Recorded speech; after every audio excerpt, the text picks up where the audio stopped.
జిల్లా నూజివీడులో ప్రజా సమస్యల పరిష్కారమే లక్ష్యంగా కీలక అడుగు పడింది. నూజివీడు మండల పరిషత్ కార్యాలయంలో ఎంపీపీ ఆరేపల్లి శిరీష అధ్యక్షతన జరిగిన సర్వసభ్య సమావేశానికి రాష్ట్ర గృహ నిర్మాణ సమాచార శాఖ మంత్రి కొలుసు పార్థసారథి ముఖ్య అతిథిగా హాజరయ్యారు. ఈ సమావేశంలో నియోజకవర్గంలోని పలు గ్రామాల సర్పంచ్లు, ఎంపీటీసీలు తమ ప్రాంతాల్లో ఎదుర్కొంటున్న సమస్యలను మంత్రి దృష్టికి తీసుకువచ్చారు. ముఖ్యంగా విద్యుత్, త్రాగునీరు, ఏళ్ల తరబడి పెండింగ్లో ఉన్న భూ సంబంధిత సమస్యలపై సుదీర్ఘంగా చర్చించారు. ప్రజా సమస్యల పరిష్కారానికి ఈ సమావేశం ఒక వేదికగా నిలవడం విశేషం. ఈ సందర్భంగా మంత్రి పార్థసారథి మాట్లాడుతూ, కూటమి ప్రభుత్వం సంక్షేమం మరియు అభివృద్ధిని రెండు కళ్లుగా భావిస్తోందని అన్నారు. ఇప్పటి వరకు నియోజకవర్గ అభివృద్ధికి 250 కోట్ల రూపాయల నిధులు వెచ్చించినట్లు వెల్లడించారు. సమావేశం అనంతరం రావిచర్ల గ్రామ సర్పంచ్ కాపా శ్రీనివాసరావును మంత్రి ఘనంగా సత్కరించారు. ప్రజా సమస్యల పట్ల ప్రభుత్వం చూపిస్తున్న చొరవపై స్థానికులు హర్షం వ్యక్తం చేస్తున్నారు. అందరికీ నమస్కారం. ఈరోజు నూజివీడు రూరల్ మండలం యొక్క మండల సర్వసభ్య సమావేశం నిర్వహించబడింది. అందరూ కూడా ఈ సమావేశాన్ని చక్కగా ఒక స్నేహపూరిత వాతావరణంలో మండల ప్రజల సమస్యలే ధ్యేయంగా చర్చించడం చాలా ఆనందదాయకం అని చెప్పేసి కూడా నేను ఈ సందర్భంగా తెలియజేసుకుంటున్నాను. మరి ప్రజల సమస్యల గురించి విద్యుత్ శాఖ సంబంధించి కానివ్వండి, త్రాగునీటి వసతులకు సంబంధించి కానివ్వండి, అదేవిధంగా రెవెన్యూ పరమైన సమస్యలు కానివ్వండి, వీటన్నిటి గురించి కూడా కూలంకుషంగా మరి సభ్యులు సందేహాలు తీర్చడం కానివ్వండి, ఈ ప్రభుత్వం తరపు నుంచి చేస్తున్న కార్యక్రమాల గురించి కూడా మరి నివేదించడం జరిగింది.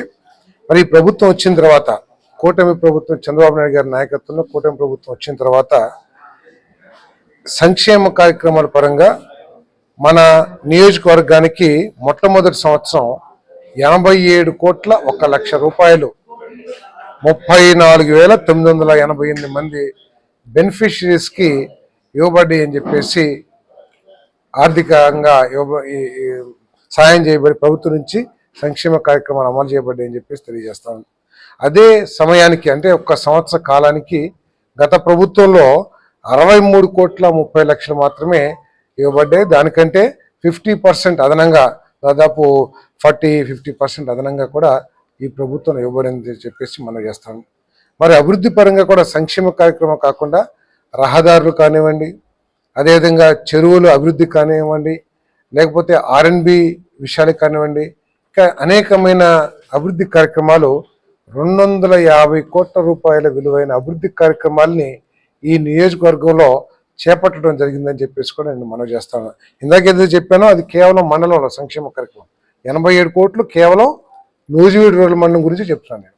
ఇప్పుడు ఏదైతే అభివృద్ధి కార్యక్రమం 250 కోట్లు చెప్పానో 250 కోట్లకు పైబడే అది నియోజకవర్గం మొత్తానికి అని చెప్పేసి కూడా నేను మనవి చేస్తాను. ఈ ప్రభుత్వం యొక్క ముఖ్య ఉద్దేశం ఏంటంటే సంక్షేమాన్ని అదేవిధంగా అభివృద్ధిని కూడా సమాంతరంగా తీసుకువెళ్ళాలి. ప్రజలు దీర్ఘకాలంగా ఎదుర్కొంటున్న రెవెన్యూ సమస్యల్ని పరిష్కరించాలి. వాళ్ళు ఎంతసేపు రెవెన్యూ సమస్యలలో కొట్టుమిట్టాడుతూ వాళ్ళు ఒక ఇబ్బందికరమైన జీవనాన్ని గడపకూడదు. వాళ్ళ ఆస్తికి వారికే హక్కు కల్పించాలి, వారి హక్కును పూర్తిగా ఆస్వాదించాలనే లక్ష్యంతో వారికి రెవెన్యూ సమస్యలు లేకోకుండా నిర్దిష్ట కాల పరిమితి విధించి వాటిని పరిష్కరించడానికి ప్రభుత్వం కృషి చేస్తుందని చెప్పేసి మనం చేస్తాం. దాంట్లో భాగంగానే సర్వే చేపిస్తున్నాం, కొత్తగా పాస్ పుస్తకాలు ఇస్తున్నాం.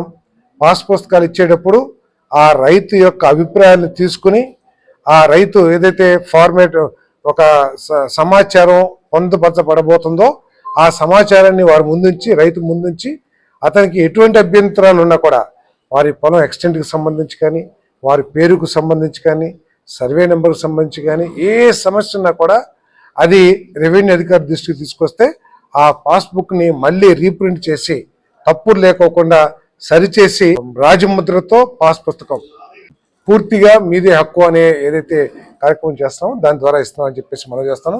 ఇప్పటికీ ఇందాక కూడా మరి సబ్ కలెక్టర్ గారు, ఎంఆర్ఓ అందరం కూడా డిస్కస్ చేయడం జరిగింది. తప్పకుండా వాటికి పట్టాదార పాస్ పుస్తకాలు ఇస్తాం.